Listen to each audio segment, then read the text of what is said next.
नमस्कार विद्यार्थी मित्रांनो. आज आपण बऱ्याच दिवसातनं व्हिडिओ रेकॉर्ड करतोय. मी बरेच दिवस तुमच्या समोर आलो नाही, त्याबद्दल पहिल्या प्रथम तर तुमच्या सर्वांची माफी मागतो. थोडं मधल्या काळात ट्रेनिंग पिरियड चालू असल्यामुळे बिझी होतो. तर आय होप सगळ्यांचा अभ्यास चालू असेल आपापल्या पेसनं. जसं आपण एक कॉमन जनरल स्ट्रॅटेजी डिस्कस केली त्या पद्धतीनं तुम्ही करत असाल सगळं. तर मी एक असा निर्णय घेतला आहे की मला असं काही कंटिन्यू वेळ भेटत नाही, पण जसा वेळ मिळेल तसं मी तुमच्यापर्यंत फ्री कंटेंट पोहोचवण्याचा नक्कीच प्रयत्न करेन आणि ज्याचा तुम्हाला 100% फायदा होईल. तर आज जरा मला करंटवर बोलायचं आहे.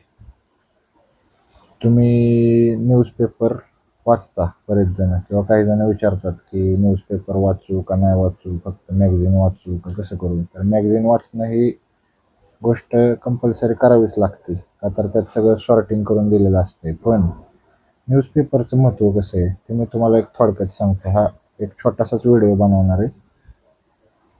आता सध्या इराण वॉर चालू आहे, तर त्या वॉरमध्ये तुम्ही तुमच्या कानावर मुद्दे पडले असतील की बाबा आता ऑइल गळती झाली तिकडं, किंवा तेलाचं संकट येऊ शकतं, किंवा जे खाद्यतेल आहे पाम ऑइल त्याचा आता सध्या ट्रान्सपोर्टमध्ये प्रॉब्लेम यायला लागला आहे, इम्पोर्ट एक्सपोर्टमध्ये.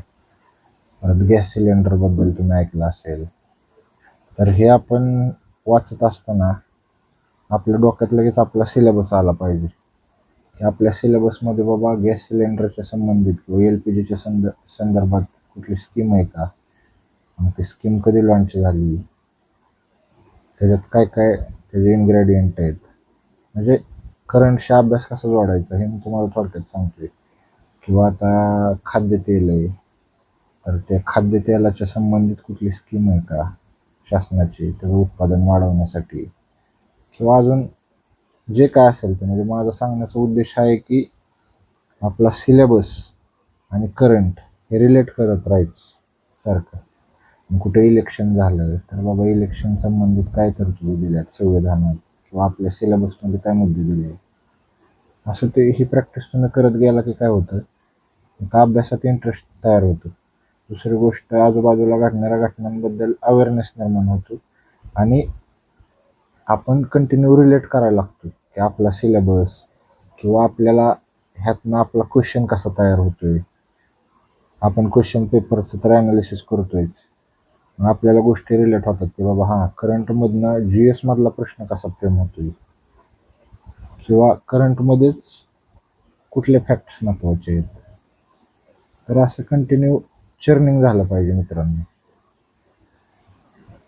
आज काय मी जास्त मोठा व्हिडिओ बनवत नाही, एवढ्यावरच थांबतो. मला हे तुमच्यापर्यंत पोचवायचं होतं म्हणून हा व्हिडिओ रेकॉर्ड केला. जय हिंद, जय महाराष्ट्र.